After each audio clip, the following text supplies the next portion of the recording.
আর আমরা গলা লম্বা করে আব্বাস সিদ্দিকীকে দালাল বলি না? মুসলমান তোমরা আর আমি মুসলমান নয়। পূজা কোথায় হবে বলুন? সব কিয়ামত দিন পূজা হবে। তোমার নিজের পাতের ঝোল কমে যাবে বলে তুমি আমায় দালাল বানিয়ে দিলে। তোমার নিজের মাল ঝেড়ে খাওয়া টাকা বন্ধ হয়ে যায় বলে দালাল বলে দিলে। আরে তোমার লড়াই তোমার বউ বাচ্চা নিজের হারামের টাকা ইনকাম করে তাদেরকে গাড়ি বাড়ি করে দিবার লক্ষ্য। আর আমার লড়াই হলো সমাজে সভ্যতা গড়ে তোলা, সমাজে এতিম অসহায়দের চোখের পানি মুছা, আল্লাহর ঘর মসজিদ গুলোর ইজ্জত আবরু রক্ষা করা, মাদ্রাসাকে রক্ষা করা।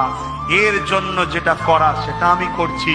তুমি ভাবতে পারো ও আব্বাস সিদ্দিকী, তুমি যে প্ল্যাটফর্মে এখন আছো এই প্ল্যাটফর্ম থেকে বলো না। এই প্ল্যাটফর্ম থেকে বলে বলে বলে বলে বলে বলে দেখলাম যে একটা অন্য প্ল্যাটফর্মের পাওয়ার দিয়ে আমার মসজিদ মাদ্রাসাকে তালা মারছে, তাই ওই প্ল্যাটফর্মটা দখল করতে হবে মসজিদ মাদ্রাসাকে খোলার জন্য।